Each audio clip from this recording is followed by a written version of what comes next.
pembangunan ibu kota perlu beri keutamaan kepada rakyat. Assalamualaikum dan salam Malaysia Madani. Yang di-Pertuan Agong Al-Sultan Abdullah Riayatuddin Al-Mustafa Billah Shah dan Raja Pemasuri Agong Tunku Hajah Azizah Aminah Maimunah Iskandariah berkenan berangkat ke Majlis Khatam Al-Quran sempena sambutan nuzul Quran dan bacaan tahlil almarhum Sultan Ahmad Shah Al-Musta'in Billah Shah serta berbuka puasa di Masjid Jami' Cenur Maran Pahang. Keberangkatan tiba Sri Paduka Berdua disambut Menteri Besar Pahang, Datuk Seri Wan Rosdi Wan Ismail dan Setiausaha Kerajaan Negeri, Datuk Seri Dr. Salihuddin Ishak, turut menyerikan majlis 100 pelajar Ma'had Tahfiz Al-Furqan Maran serta pegawai-pegawai kanan daripada pelbagai agensi kerajaan.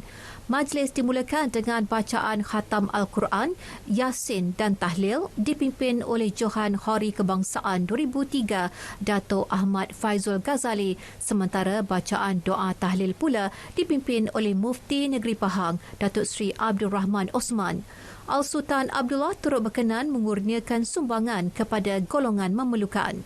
Baginda berdua kemudiannya berbuka puasa dan seterusnya menunaikan solat maghrib secara berjemaah. Turut sama berangkat anak-anda baginda. Pelaksanaan projek pembangunan baharu di kawasan ibu kota mesti turut memberi manfaat kepada rakyat biasa. Perdana Menteri Datuk Seri Anwar Ibrahim berkata, kelulusan projek hanya akan diberikan sekiranya syarat itu diikuti mengikut kerangka pemikiran baharu Kerajaan Perpaduan.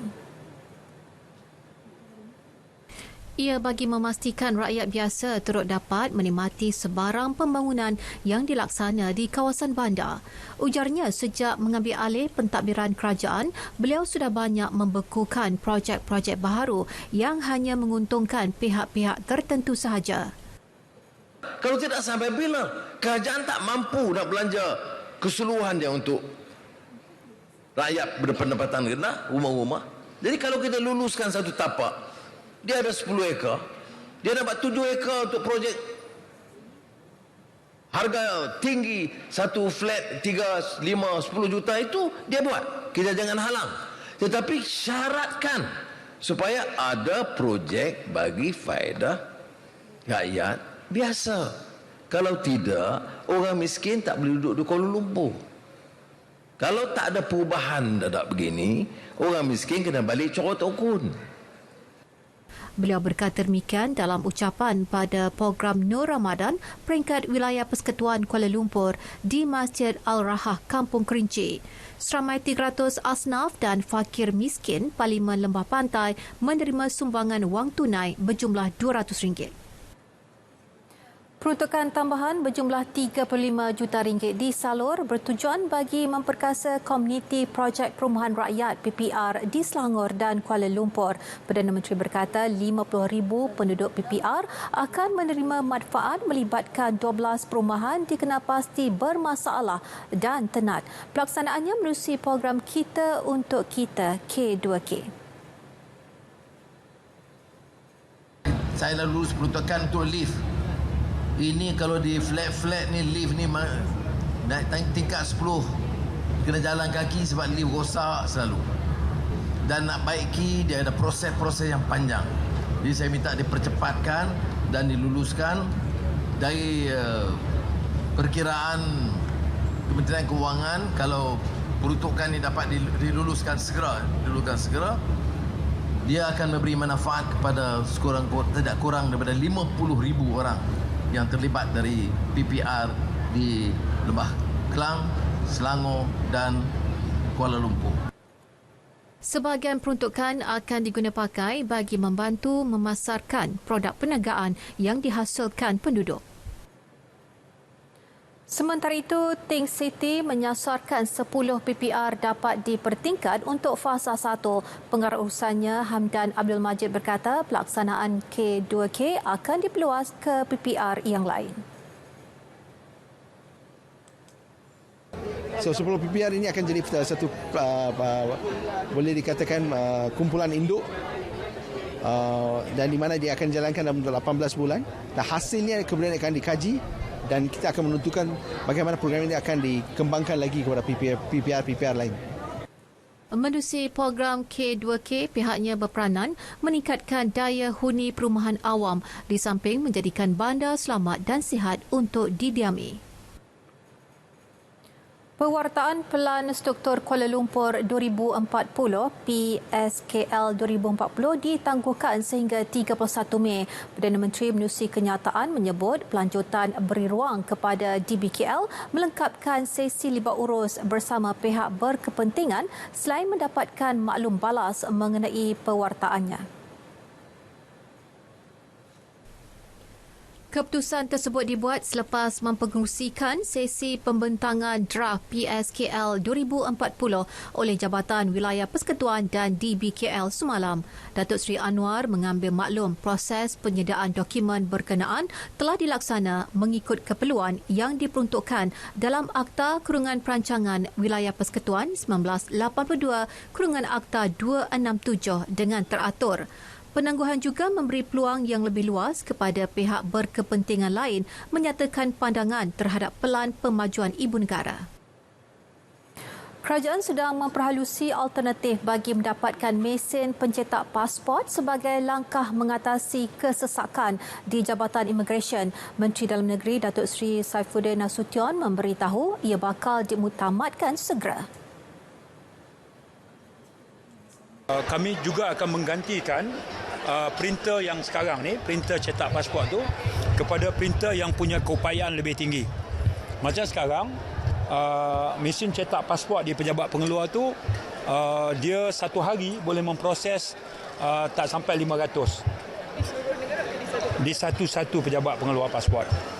Tapi sekarang ni, kita telah pun mendapatkan beberapa alternatif lain yang akan kita muktamadkan. Keupayaan mesin cetak pasport tu 1 jam sehingga 120 buku. Satu hari boleh pergi sampai hampir 1000. So itu antara kita nampak ruang untuk penambahbaikan. Yang ada sekarang, keupayaannya cuma sekitar 450. Satu mesin bagi satu pejabat pengeluar pasport. Ujarnya Jabatan Immigration mengeluarkan sebanyak 2.8 juta pasport sepanjang tempoh pasca pandemik COVID-19 meningkat 4 kali ganda berbanding tempoh sebelumnya. Dalam pada itu, beliau menjelaskan Jabatan Immigration telah mengenal pasti 21 pejabat pengeluar pasport yang mengalami kesesakan luar biasa dan satu projek perintis akan dilaksana sebagai jalan penyelesaian kepada permasalahan itu. Hanya beberapa pejabat pengeluar pasport akan dijadikan lokasi mengambil pasport siap, manakala warga emas, orang kurang upaya dan kanak-kanak masih boleh berurusan dengan pejabat immigration di negeri masing-masing secara bersemuka. Kajian bagi memperhalusi insentif kepada peniaga yang terlibat dalam pelaksanaan menu rahmah akan dimulakan selepas Aidilfitri. Kajian antara 4 hingga 6 bulan pasca pelaksanaan inisiatif dilihat bertepatan bagi membantu peniaga yang terlibat. Dan kita akan dapatkan details ni. Kita akan dapatkan findings yang lebih bertanggungjawab. Jadi barulah kita kenal pasti nanti segmen yang mana ataupun lokasi yang mana ataupun di mana tempat itu, apakah menu yang mereka tawarkan itu mendapat sambutan ataupun tidak.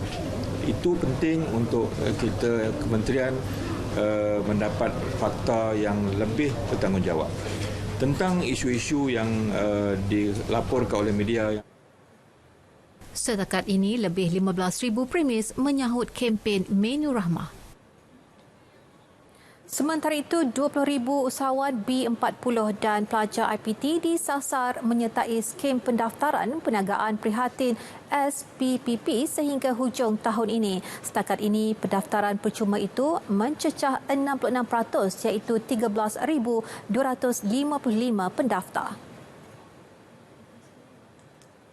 Kita masih lagi insya-Allah menjalankan kempen-kempen dan galakan supaya lebih ramai lagi yang dapat menyertai, dan walaupun insya-Allah bilangan mereka ini melebihi 20,000, mereka masih lagi layak untuk kita daftarkan. Ini sebagai suatu usaha kita menggalakkan lagi orang-orang muda dan pelajar-pelajar kita untuk mencuburi bidang perniagaan ini. KPDN akan berkolaborasi dengan Kementerian Pembangunan Usahawan dan Koperasi serta Kementerian Belia dan Sukan untuk menyediakan kursus bagi membimbing usahawan muda. Sebanyak 527 penerbangan tambahan telah diluluskan bagi menampung permintaan yang tinggi sempena perayaan Aidilfitri ini dan ia bakal membabitkan 6 syarikat penerbangan. Malaysia Airlines menawarkan 184 penerbangan tambahan, Batik Air 173, AirAsia 130, Firefly 18, Mars Wings 12 dan My Airlines 10 penerbangan. Ia melibatkan 118 penerbangan dari Semenanjung ke Kota Kinabalu, Tawau, Sandakan, Kuching, Sibu, Miri dan Bintulu. Menurut Kementerian Pengangkutan, MAFCOM turut meluluskan penerbangan tambahan lain bagi menangani peningkatan permintaan dan memastikan harga penerbangan berpatutan. Anda mahu berbayar internet mudah alih pada harga yang murah? Satu lagi inisiatif kerajaan perpaduan di bawah KKD untuk golongan B40, penjimatan 22% dengan harga RM69 sebulan, berkelajuan 30 Mbps bersama data tanpa had. Pakej perpaduan internet semuanya ada untuk anda bermula Mac 2023. Pakej perpaduan internet untuk semua.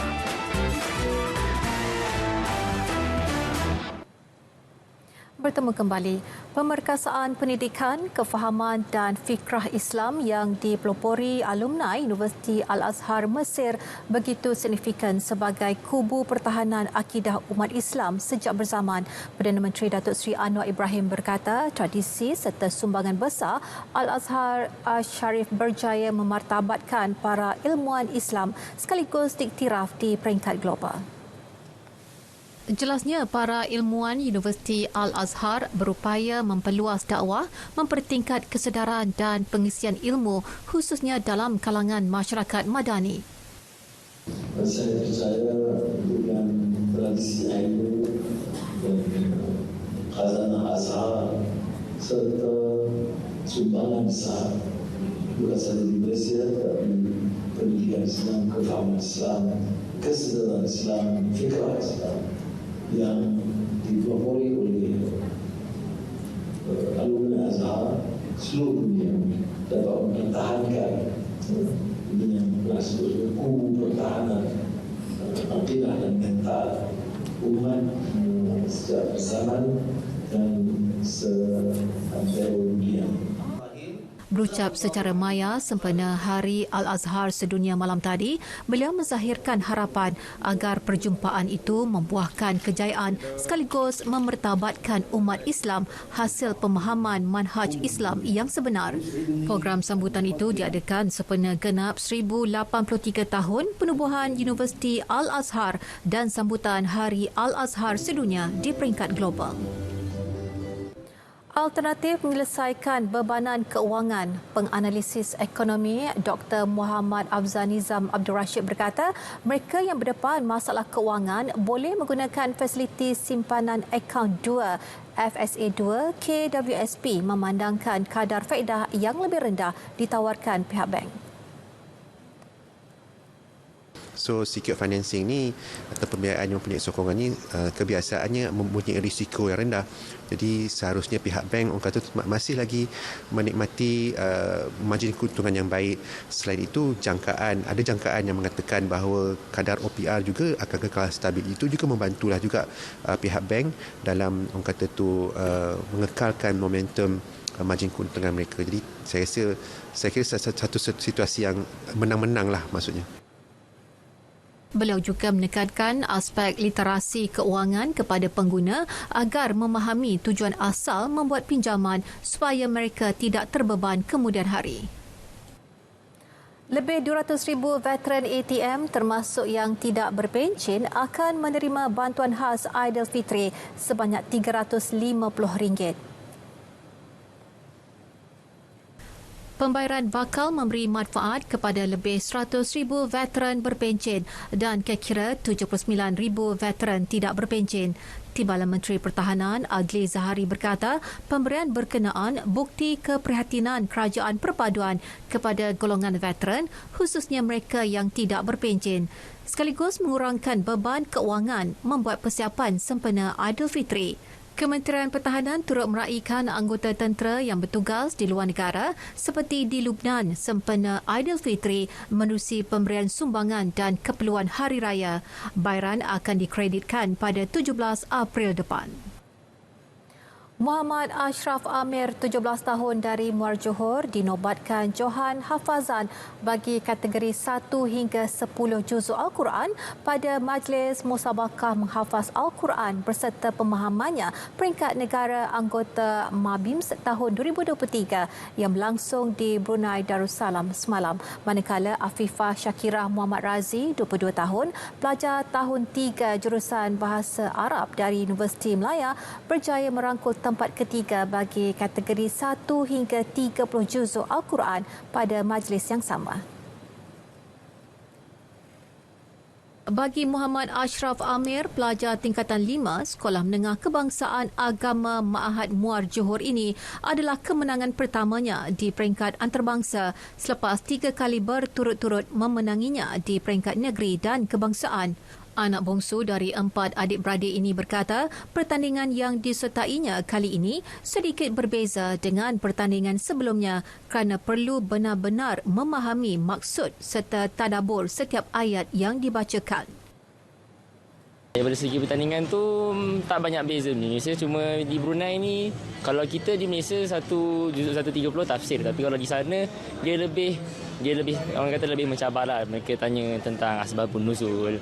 Senang kata dia lebih macam kalau kita tengok title pertandingan tu sendiri beserta pemahamannya. Dia lebih kepada macam mana kita memahami kalamullah tu sendiri. Bagi Afifah Syakirah Muhammad Razi pula, kemenangan yang diperolehinya merupakan permulaan dakwah dan pengalaman baharu buat dirinya apabila dapat berentap dalam kalangan peserta dari Brunei, Indonesia dan Singapura. Sebenarnya menghafaz Quran ni ayah dan ibu saya lah yang menanam minat sejak dari kecil. Maksudnya sejak dari kecil ayah saya dah suruh menghafaz surah-surah kecil yang pendek-pendek, dan pada umur 13 tahun saya masuk sekolah tahfiz untuk menghafal betul-betul satu Al-Quran itu. Kedua-dua wakil negara ini membawa pulang hadiah berupa piala, wang tunai $4,000 Brunei, sijil penyertaan dan hadiah iringan. 15,000 bubur lambuk diagihkan di sekitar Bandar Tun Razak, Lembah Pantai dan Titiwangsa serta Seri Serdang, Selangor, dan seramai 200 sukarelawan bergotong royong menyediakan juadah tersebut. Menteri Komunikasi dan Digital Fahmi Fazil menyempurnakan majlis pelepasan konvoi bagi program bubur lambuk Mega Kasih Ramadan anjuran KPJ Healthcare.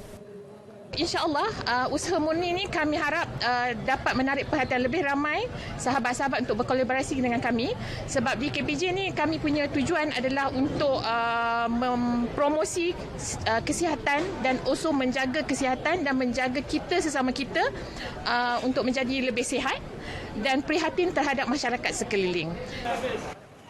Program melibatkan kerjasama antara Saji Malaysia, Volvo Malaysia, Masjid Negara, Pusat Pungutan Zakat dan Mawid.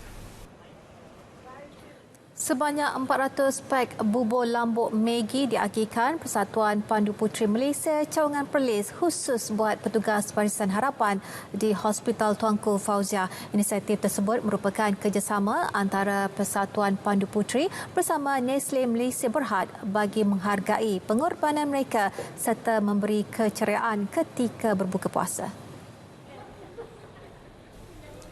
Menurut Yang di-Pertua Pertubuhan tersebut, Datuk Tengku Shirin Tengku Sulaiman, program berkenaan dilaksanakan setiap kali bulan Ramadan sejak tahun 2018. Ia komited untuk menyokong individu yang memerlukan menerusi pelbagai program tanggungjawab sosial korporatnya, termasuk inisiatif pengagihan bubur lambuk yang menjadi simbol amalan berkongsi sepanjang bulan Ramadan. Saya pun ucapkan terima kasih kepada Nestle, Maggi yang sentiasa support kami tiap-tiap tahun, dan juga kepada pengarah Hospital Kanga yang memberi keizinan untuk kami membuat kami punya CSR untuk bulan puasa tahun ini. Beliau ditemui pada program agihan bubur lambuk bersama Nestle Malaysia Berhad di Hospital Tuanku Fauziah Kangar. Amalan berbuat kebaikan dan berkongsi rezeki pada bulan Ramadan adalah selaras dengan perkongsian rahmat dan sumber pendapatan. Tambah beliau, program ini akan terus dilaksanakan setiap kali tibanya bulan Ramadan. Sebanyak 2,000 pak bubur lambuk diagihkan secara pandu lalu kepada masyarakat Labuan sempena Nuzul Al-Quran menerusi penganjuran program Sinergi Labuan FM di pekarangan letak kereta Masjid Jami' Layang-Layangan. Program yang bertemakan Berkat Ramadan ini turut mendapat kerjasama daripada Jawatankuasa Masjid Jami' Layang-Layang, Kelab Belia Kebal serta Majlis Perwakilan Pelajar MPP UMS KAL. Mengingatkan kembali nostalgia bubur lambuk ini. Kalau biasanya sinonimnya bulan puasa ini memang bubur lambuk lah menjadi salah satu juadah yang akan kita berikan ataupun kita kongsikanlah untuk sebagai sumbangan. Alhamdulillah program ni amat baik lah. Yang mana program ini adalah program tahunan Kelab Belia Layang juga, dan alhamdulillah pada tahun ini berkolaborasi dan insyaAllah akan diteruskan di masa akan datang. Dalam pada itu, aktiviti memasak bubur lambuk telah dimulakan seawal 8.30 pagi dan agihan bermula jam 2 petang. Selain itu, turut disampaikan bantuan kit makanan yang disumbangkan oleh UMS KAL kepada 10 asnaf di kampung berkenaan. Untuk program kali ini, kami telah mencapai objektif yang telah kami tetapkan, iaitu untuk berusaha membantu pihak-pihak yang penduduk asnaf di sekitar Labuan. Saya ucapkan terima kasihlah kepada semua yang sudi datang ke rumah saya inilah. Jadi dengan ada sumbangan ini dapatlah juga meringankan beban mana menyambut Aidilfitri inilah. Alhamdulillah lah. Bantuan yang disampaikan sedikit sebanyak membantu mengurangkan beban dengan bersama-sama berkongsi rezeki serta kegembiraan dalam menyambut kemeriahan bulan Ramadan. Pengurusan Masjid Jami' Badlisha Pekan Yan memohon maaf kepada jemaah kerana melaungkan azan maghrib 2 minit lebih awal sebelum masuk waktu sebenar pada 30 Mac 8 Ramadan lalu. Timbalan pengurusi masjid itu Ahmad Nasir berkata menerusi kenyataan memaklumkan kesilapan tersebut adalah disebabkan oleh masalah teknikal paparan digital waktu azan di masjid berkenaan. Justru beliau berkata puasa jemaah yang bergantung semata-mata kepada laungan azan maghrib dari masjid tersebut untuk berbuka telah terbatal dan perlu diganti atau diqada. Ahmad berkata perkara tersebut berdasarkan pandangan jumhur ulama dari kalangan Hanafi, Maliki, Syafi'i dan ramai di kalangan ulama Hanbali menyatakan bahawa puasa tersebut batal dan wajib diqada.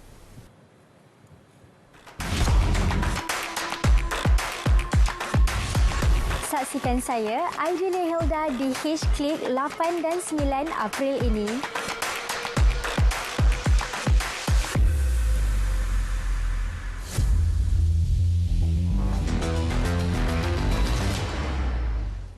Bekas penerjun negara Datuk Leong Mun Yi berharap dapat melahirkan juara sukan Olimpik pada masa depan menerusi penubuhan akademiknya DLMY x DSA di Swim Academic pada Jumaat. Beliau yang kini pembantu jurulatih skuad negara akui misi ini tidak mustahil jika dapat membentuk atlet sukan terjun dari peringkat awal. Akademi saya adalah target untuk atlet-atlet yang lebih muda, iaitu bermula seawal usia 5 tahun hingga 12 tahun. Dan kalau lebih 12 tahun, kita juga alu-alukan, tetapi lebih better lah kalau ada gimnastik, trampolin atau ballet background. Dalam pada itu, Olimpian Negara sebanyak 5 kali itu turut berterima kasih kepada Kementerian Belia dan Sukan, Majlis Sukan Negara, Perbadanan Stadium Malaysia serta DSA atas sokongan yang diberikan. Datuk Mun Yi berkata demikian pada sidang media selepas Majlis Pelancaran Akademi DLMY-X-DSA oleh Menteri Belia dan Sukan Hanayo di Pusat Akuatik Nasional Bukit Jalil. Pencapaian tertinggi skuad terjun negara pada Sukan Olimpik adalah pingat perak pada edisi Rio 2016 di Brazil menerusi gandingan Datuk Pandalela Rinong dan Cheong Jun Hong dalam acara 10 meter platform seirama wanita. Sementara itu, Hanayo telah mengadakan pertemuan dengan pemain badminton perseorangan lelaki Lee Zijia. Pertemuan itu turut disertai Stewart Ramalingam yang juga penyelaras Road to Gold RTJ bagi membincangkan penglibatan Zijia dalam projek nasional berkenaan. Menerusi laman Facebook rasmi, Hanayo menyatakan hasil pertemuan berkenaan adalah positif. Menurutnya, Zijia meluahkan penghargaan apabila disenarai dan menyokong inisiatif RTG. Pemain nombor 4 dunia itu juga turut menyuarakan keinginannya untuk meraih pingat emas pertama di Olimpik Paris 2024 untuk negara. Tambahana, perbincangan lanjut akan diadakan antara Stewart dan Zijia merangkumi kejurulatihan dan latihan. Dan ini pula perkembangan mengenai Melaka United MUFC. Ketua Menteri Melaka, Datuk Seri Abdul Rauf Yusof kini sedang menilai masalah yang sedang dihadapi oleh kelab itu dan berjanji akan menyelesaikannya segera. Pihaknya juga sedang meneliti dari sudut perundangan memandangkan isu tunggakan gaji bekas pemain MUFC bakal dibawa ke mahkamah. Saya bukan nak beri jaminan. Saya sedang mengkaji, melihat, meneliti, sudah pasti je saya akan berusaha untuk memulihkan MUFC ini. Saya akan merujuk kepada penasihat undang-undang. Sudah pasti azam saya untuk memulihkan MUFC ini. Cuma tunggu sedikit masa lagi ya. Beliau ditemui selepas penyampaian sumbangan Majlis Tautan Kasih 2023 di Universiti Melaka, Kuala Sungai Baru. Persatuan Pemain Bola Sepak Profesional Malaysia PFAM sebelum ini mendedahkan tunggakan gaji pemain Melaka United berjumlah 2.3 juta ringgit. Kemelut dalaman Kelantan FC dan Ketua Jurulatihnya Choi Mun Sik kini mendapat perhatian Persatuan Bola Sepak Malaysia FAM. Presidennya Datuk Hamidin Muhammad Amin berkata beliau sudah meminta Liga Bola Sepak Malaysia MFL berhubung dengan kelab berkenaan untuk mendapatkan penjelasan. Saya ada bincang dengan Datuk Ghani dengan Stewart pasal satu tim. Saya dah mintakan dia untuk mereka bagi penjelasan. Mereka akan berhubung dulu. Kelantan membuat kejutan apabila merehatkan Munsik sebelum aksi Liga Super menentang Terengganu di Stadium Sultan Mizan Zainal Abidin Selasa lepas. Kelab berkenaan kemudian melantik penolong Ketua Jurulatih Rizal Zamri Yahya sebagai pengendali interim.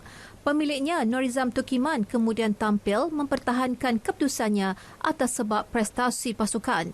Susulan tidak berpuas hati, Munsik dilaporkan sedia membawa perkara ini ke Persekutuan Bola Sepak Antarabangsa FIFA.